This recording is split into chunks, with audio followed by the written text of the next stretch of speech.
여러분, 오늘 성령의 열매 중에 저희가 평화에 대해서 같이 살펴보기를 원합니다. 평화를 얘기를 할 때 가장 먼저 생각해야 되는 것이 지금 내 마음 속에 내 마음을 평안하지 못하게 만드는 것은 무엇인가, 나를 지금 두렵게 하는 것은 무엇인가를 생각해 봐야 됩니다. 오늘 여러분을 두렵게 하는 것은 무엇입니까? 소렌 키에르케고르라는 그 덴마크의 그 철학자가 있었습니다. 물론 이제 종교적인 그런 철학을 하는 사람이었기 때문에 이 하나님에 대해, 신에 대해 많은 연구를 했는데, 그분이 이제 쓴 책 중에 사람이 자신에게 가장 진실해지는 순간이 하나님 앞에 섰을 때, 즉 하나님과 그 독대의 순간이다, 이렇게 기록을 했습니다.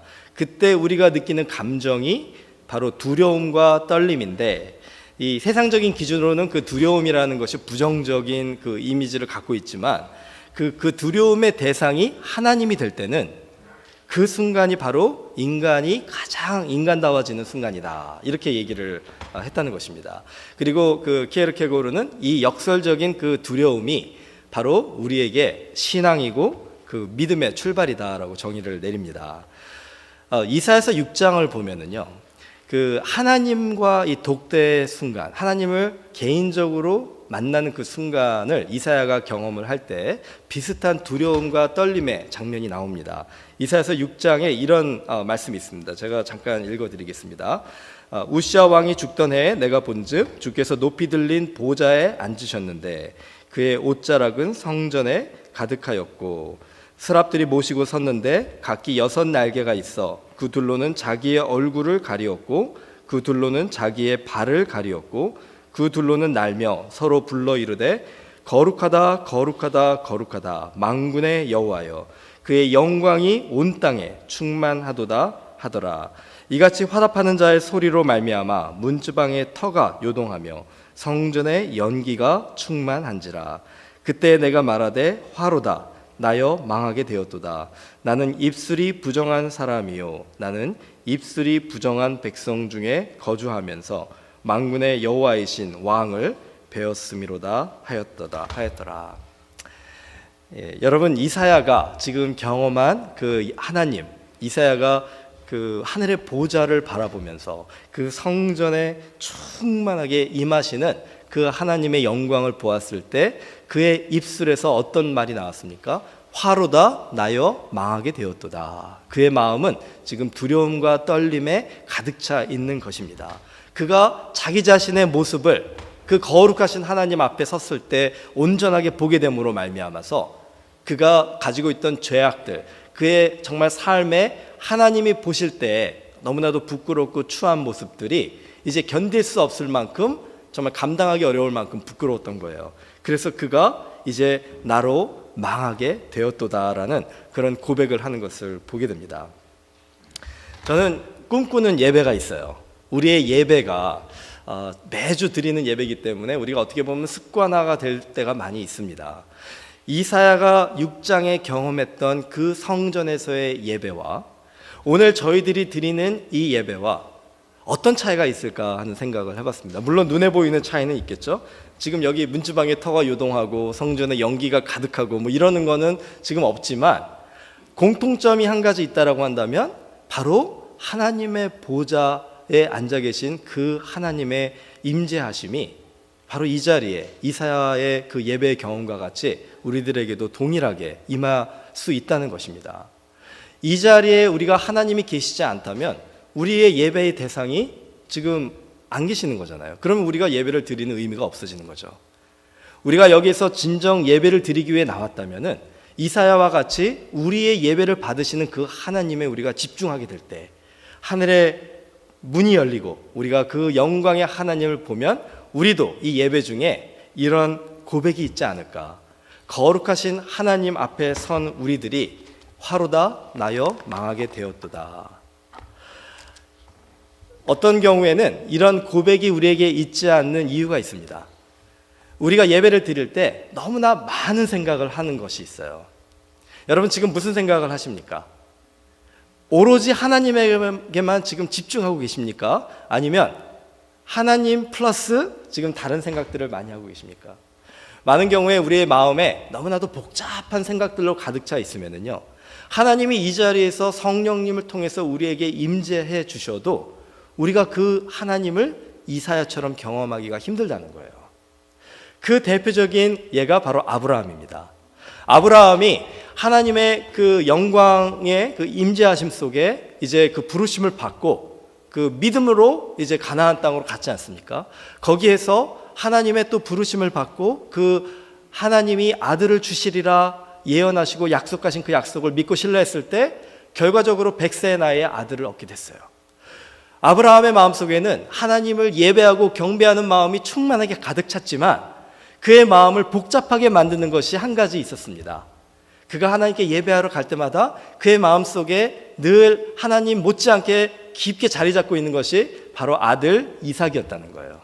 그 아들 이삭을 사랑하는 마음이 너무나도 큰지라 하나님을 경배하는 그 순간에조차도 하나님의 자리에 이삭이 앉아버리는, 그 영광의 보좌에 앉아 계시는 그 하나님을 우리가 온전하게 사랑해야 되는데 아들을 사랑하는 마음이 하나님을 사랑하는 마음보다 더 앞서서 마치 아들 이삭이 그 아브라함의 삶에는 우상과 같이 여겨지는 그 경험들을 지금 아브라함이 했다는 거예요.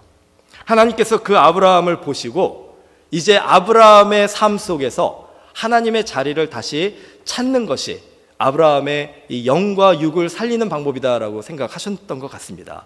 그래서 어느 날 아브라함에게 찾아가서 아브라함에게 이렇게 얘기하시는 겁니다.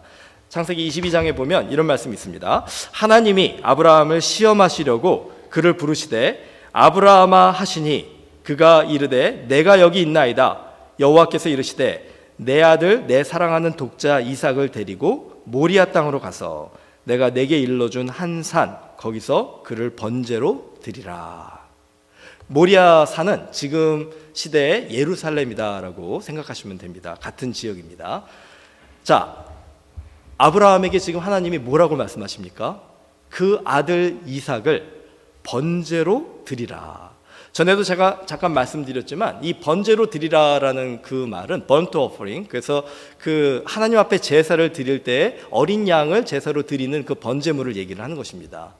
그 당시에 제사장들이 어떻게 번제를 준비를 했냐면 그냥 죽이는 것만이 아니라 그 어린 양의 피를 다 뺍니다. 그리고 각을 떠요. 그래서 다리를 다 자른 다음에 그 내장을 다 꺼내고 그런 후에 그 흠없는 이제 그 남은 것들을 하나님 앞에 태우는 겁니다. 그게 이제 번제물이에요. 지금 하나님이 아브라함에게 명령하신 거는 그 모리아 산에서 그 내 사랑하는 독자 이삭을 그렇게 번제물로 나에게 바치라, 이렇게 얘기하시는 겁니다. 여러분, 여기에서 우리가 좀 냉철하게 한 가지 생각해 보고 싶습니다. 우리가 피할 수 없는 사실이 있어요. 그것이 뭐냐면 사람을 죽이는 것은 살인이지 않습니까? 그런데 하나님께서 일반적인 살인도 아니고 자기의 아들을 이렇게 극악무도한 그런 방법으로 죽이는 것을 아브라함에게 명령하셨다는 거예요. 아브라함이 이 용납할 수 없는 이 상황 속에서 어떤 반응을 했을까 한번 생각해 보았습니다. 세 가지 반응이 나오지 않았을까 생각을 해요. 그 중에 하나겠지만 첫 번째 반응은 아마 이건 말도 안 되는 소리입니다. 하나님, 내가 헛소리를 들은 게 분명합니다. 어떻게 하나님께서 나한테 이런 명령을 하실 수 있겠습니까? 이거는 내가 그냥 잘못 들은 거라고 생각하고 나는 그냥 내 삶을 살겠습니다. 애써 외면하겠죠. 왜냐하면 이게 아브라함의 상식으로는 하나님께서 명령하실 일이 아니기 때문에 그냥 피하는 그런 반응을 보였을 겁니다. 하나님의 명령을 무시하는 반응을 보였을 겁니다. 두 번째 반응은 하나님이 왜 내게 이런 명령을 하실까? 이게 도대체 이 아들 이삭을 하나님께서 약속으로 주셔서 그 자손이 이제 하나의 민족을 이룰 것이라 약속하셨던 그 이삭을 지금 번제물로 죽이라고 하는 게 말이 되는 얘기인가? 이해가 되지 않는데 그 하나님의 그 명령을 내가 또 부인할 수는 없겠고, 그렇다고 그걸 순종할 수는 없고, 지금 여기서 오락가락하고 있는 지금 아브라함의 갈등의 마음, 이 반응이 지금 두 번째 아브라함의 반응이 아닐까 생각합니다. 세 번째 반응은 도저히 역시 이해가 안 되는 반응이지만 하나님께서 명령하셨으니까 내가 믿음으로 순종해야지 하면서 결단을 하고 하나님이 하라는 그대로 하나님의 선하심을 신뢰하고 순종하는 반응이겠죠. 아브라함이 어떤 반응을 했을까요? 성경에서 그 아브라함이 어떤 반응을 했다는 것은 기록하지 않고 있습니다. 하지만 한 가지 확실한 것은 그가 밤새 고민하고 갈등하고 정말 이 상황을 어떻게 대처해야 될까? 하나님 앞에 기도하지 않았을까? 생각해 봅니다. 아침에 일어나서요. 우리가 참 아브라함을 믿음의 조상이라고 하는 이유가 그가 아무 소리 하지 않고 자기 종들과 아들 이삭과 번제물을 드릴 나무와 이제 그 준비물을 가지고 모리아산으로 향했다는 거예요. 3일 정도의 그 길을 걸어가면서 아마 아브라함은 속으로 많이 회개하며 기도했을 겁니다. 하나님 용서해 주세요. 내가 하나님 대신 아들 이삭을 마치 하나님처럼 사랑했던 거 용서해 주세요. 내가 정말 주님이 아들 이삭을 나에게 주신 것인데 감사하는 삶을 살지 않고 정말 하나님의 찬양하는 삶을 살지 않고 정말 주님 세상만 바라보며 살았던 나를 용서해 주세요. 아마 많이 회개했을 겁니다. 그렇죠? 그리고 하나님에게 나에게 살 길을 달라고 기도하지 않았을까 생각해 봅니다. 그런 과정들 속에 아브라함이 이제 그 모리아산으로 올라가서 제단을 준비하고 아들을 묻고 이제 아들의 그 피를 빼기 위해 칼을 꽂아야 되는 그 순간이 온 거예요.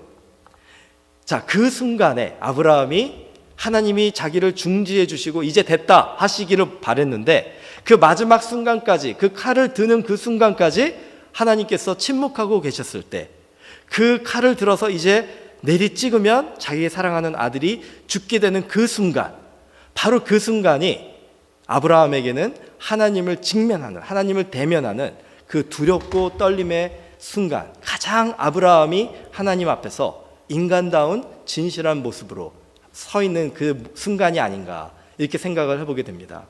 그때 하나님이 어떻게 하셨습니까? 아브라함을 중단하게 하시죠. 아브라함아 내 칼을 이제 멈추라 이렇게 얘기하시면서 하나님께서 그 아브라함의 마음, 정말 이제 아들 이삭이 아니라 하나님이 그의 마음의 중심에서 하나님으로서 다스리심을 인정하고 순종하는 그 아브라함의 마음을 받아주시고 그 아들 이삭을 그 죽음에서 구원해 주시는 하나님의 모습을 보게 됩니다.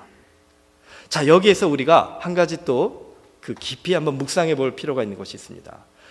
아브라함이 아버지의 마음으로 그 아들 이삭을 죽이는 것이 참 어떻게 보면은 힘들고 또 있어서는 안 될 일이다 우리가 이렇게 생각하지 않습니까? 사랑하는 부모의 마음으로는 그건 도저히 해서는 안 될 일이죠. 그런데 하나님께서 요한복음 3장 16절에 보시면은 하나님이 세상을 이처럼 사랑하사 어떻게 해요? 독생자를 주셨으니 이는 그를 믿는 자마다 멸망치 않고 영생을 얻게 하려 하심이라. 아브라함은 그 칼을 내리꼽는 그 순간에 하나님의 용서와 하나님의 은혜로 그것을 중단했습니다. 하지만 어느 누구도 그 아버지 되신 하나님께서 독생자이신 예수 그리스도가 십자가에서 죽게 되는 그 상황에서 하나님을 멈출 수가 없었다는 거예요. 그 아버지 되신 하나님께서 아들 예수를 십자가에서 우리 죄를 위해서, 우리를 구원하시기 위해서 희생제물로 죽게 하셨을 때 여러분 그 아버지의 마음이 얼마나 찢어지듯이 아팠겠습니까? 그때 하나님께서 보여주신 그 사랑, 그 희생, 그것이 바로 십자가에서 예수님이 흘리신 보혈의 그 피가 우리를 구원해 주실 수 있는 능력이다라고 할 수 있는 근거다라는 것이죠.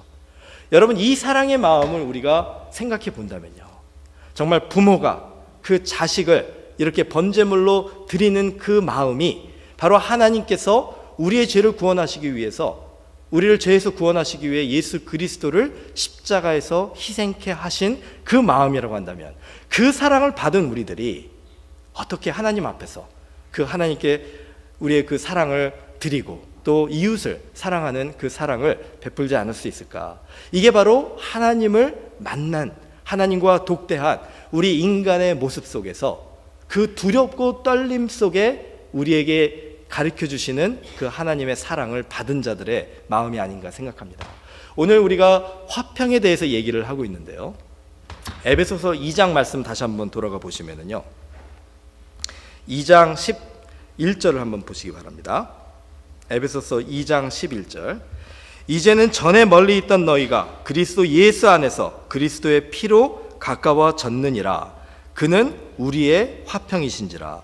둘로 하나를 만드사 원수된 것 곧 중간에 막힌 담을 자기 육체로 허시고. 자, 예수 그리스도의 피로 우리와 하나님의 관계가 회복이 된 것뿐만이 아니라 우리 안에 만들어진 그 막힌 담들을 예수님의 십자가로 다 허물어 주셨다는 거예요. 자, 아까 제가 따뜻한 교회에 대해서 잠깐 얘기하지 않았습니까? 여러분, 따뜻한 교회가 되기 위해 우리에게 필요한 것이 무엇입니까? 물어본다면요, 한 가지밖에 없습니다. 바로 십자가의 능력이에요.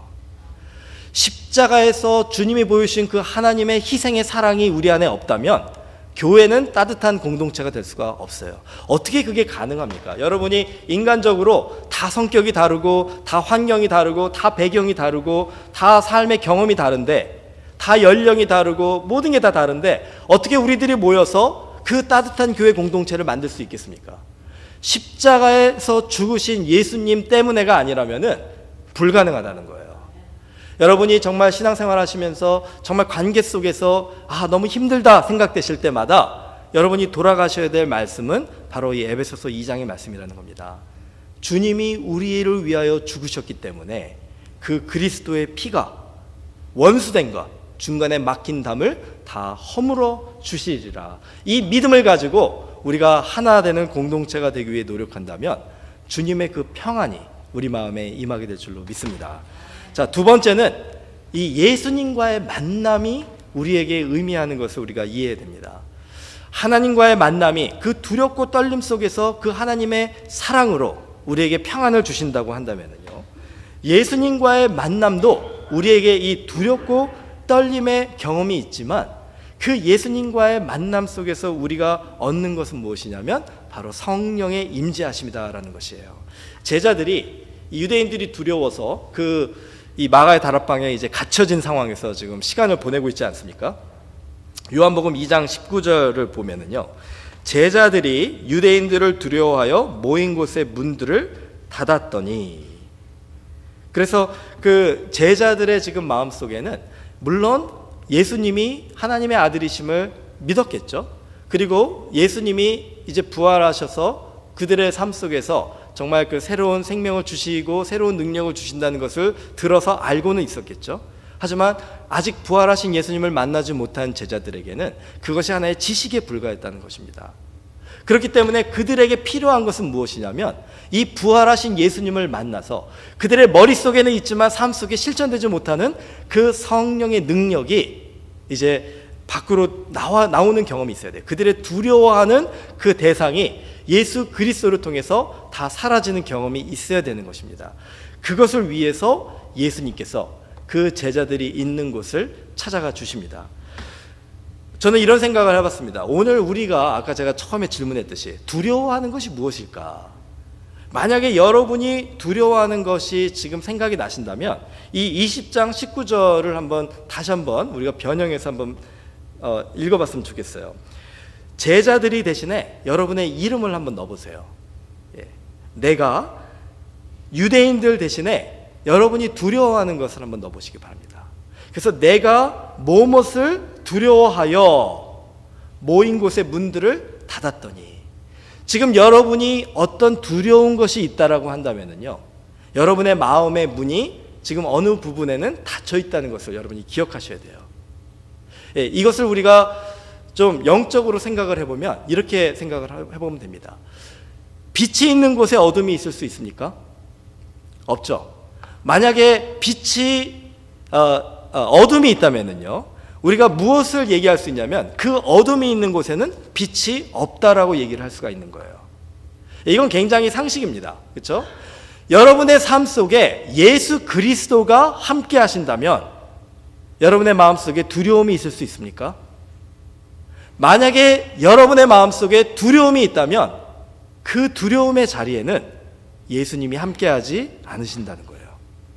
그 마음의 문이 닫혀져 있기 때문에 그 안에 예수님이 들어오시는 것을 지금 막고 계시다는 겁니다.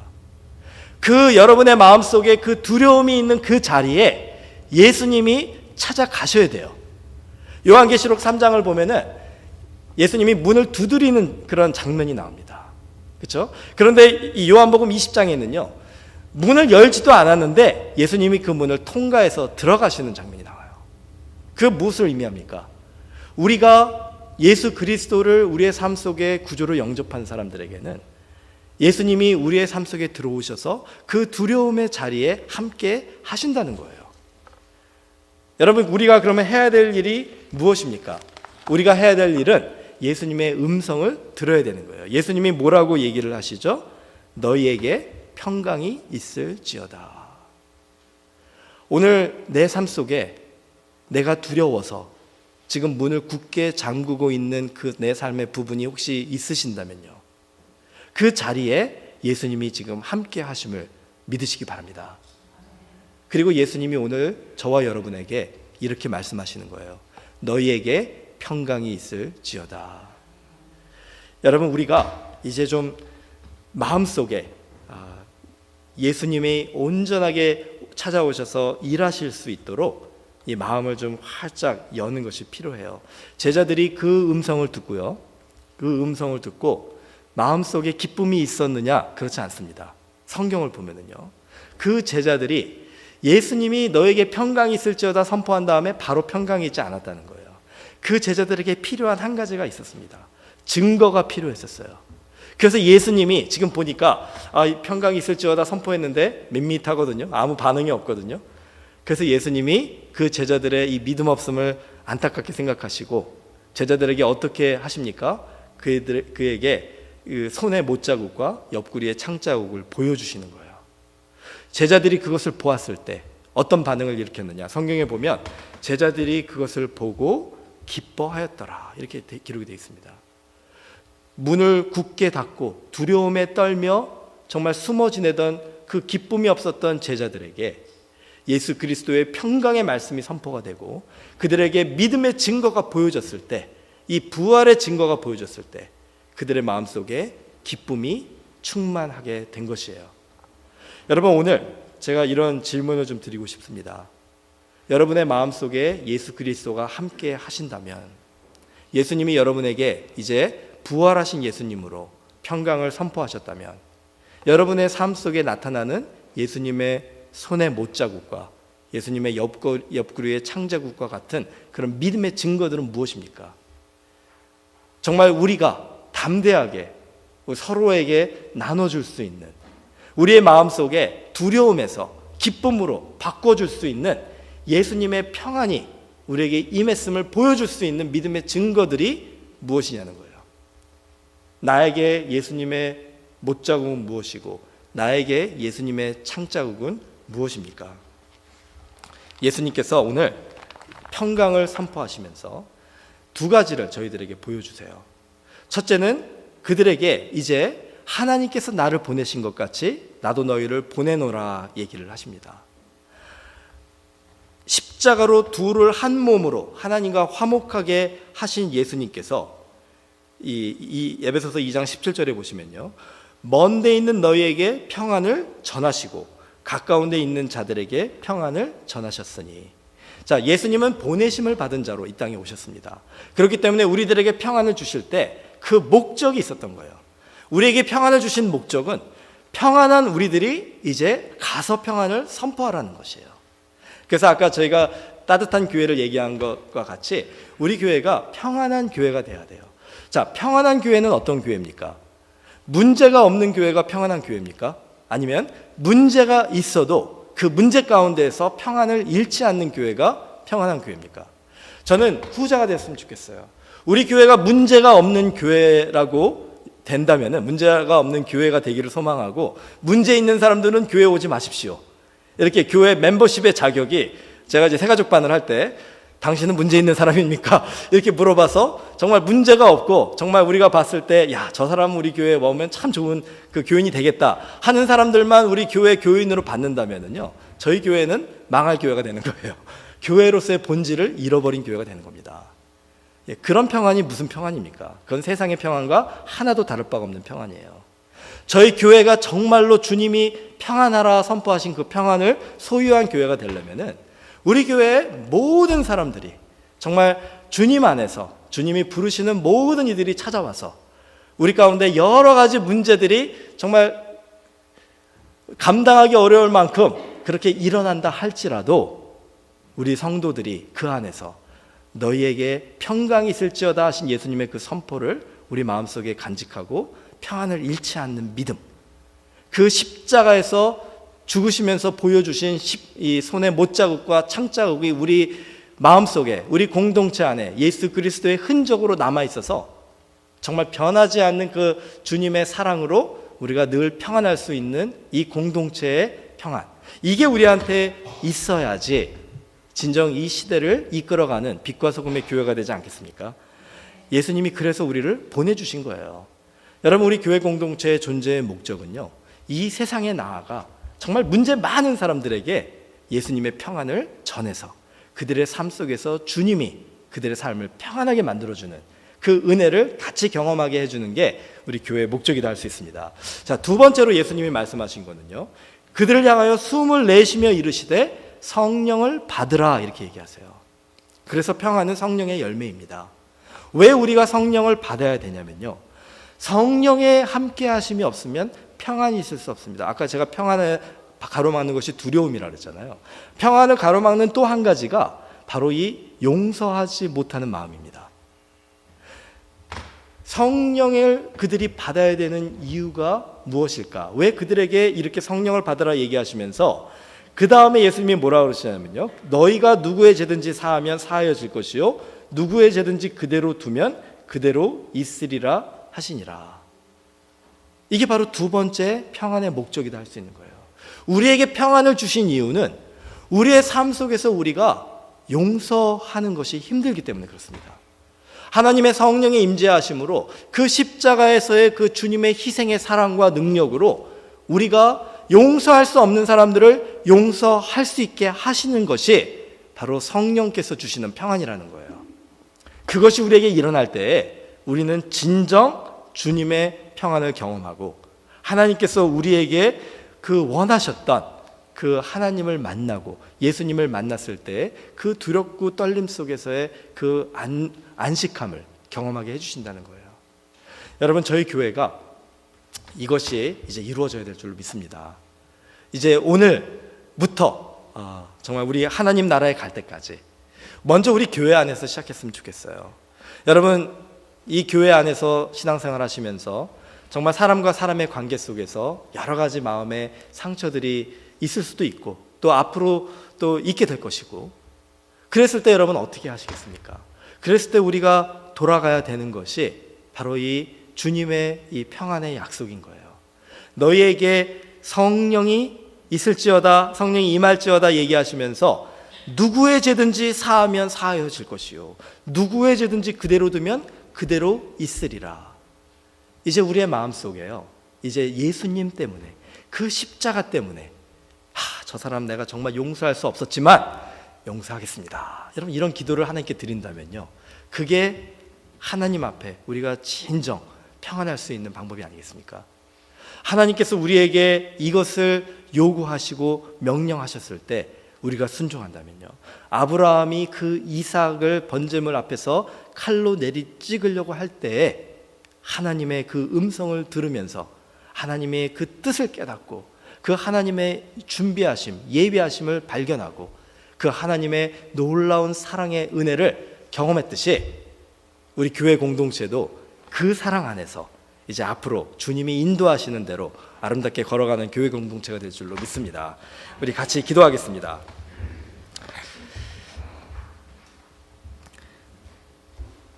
예, 우리 잠깐 기도하기 전에요, 제가 좀 우리 통성으로 좀 같이 기도하는 시간 가졌으면 좋겠습니다. 오늘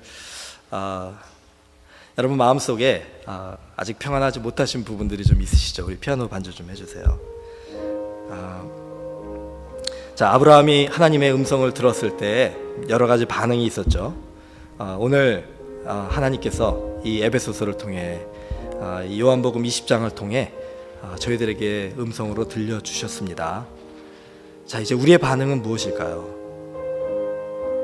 여러분, 오늘 하나님께서 주신 이 말씀을 우리가 같이 묵상하면서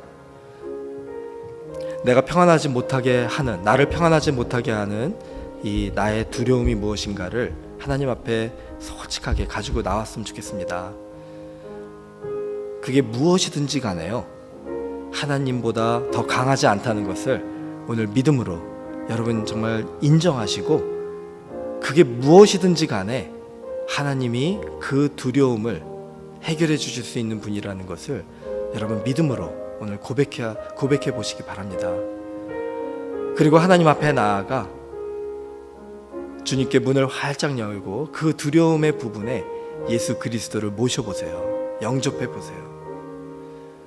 조금씩 그 주님의 빛이 내 두려움을 하나님의 평안으로, 성령 안에서의 기쁨으로 변화시켜 주실 것입니다. 오늘 그 기도의 고백이 있었으면 좋겠어요. 여러분 마음속에 보내심을 받은 자인데 이웃 앞에 나아갔을 때 여전히 주님이 부끄럽습니까? 그렇다면 나에게 용기를 주셔서 이 평안을 내 정말 이 고통 속에 있는 이웃들에게도 전할 수 있는 사랑을 주시고, 아직까지 내 마음에 용서하지 못하는 사람이 있다면 여러분 내일이 아닙니다. 모레가 아닙니다. 바로 오늘 이 자리에서 그 사람의 이름을 불러가며 여러분 그분을 용서하시기 바랍니다. 언제까지 기다리시겠어요? 이미 하나님은 우리에게 성령을 주셔서 우리에게 용서하라 명령하셨는데 언제까지 하나님의 명령을 무시하고 하나님을 외면하시겠습니까? 오늘 용서하시기 바랍니다. 그리고 주님 안에서 이제 그 마음에 가졌던 상처와 그 아픔들에서 자유를 선포하세요. 주님이 회복시켜 주시리라 믿습니다. 오늘 우리가 같이 기도하면서 여러분 자유롭게 기도하시기 바랍니다. 기도하시면서 하나님 앞에 여러분의 마음을 고백하시고 이 주님의 평안을 소유하는 그런 시간 되기를 바랍니다. 우리 같이 통성으로 우리 기도하겠습니다.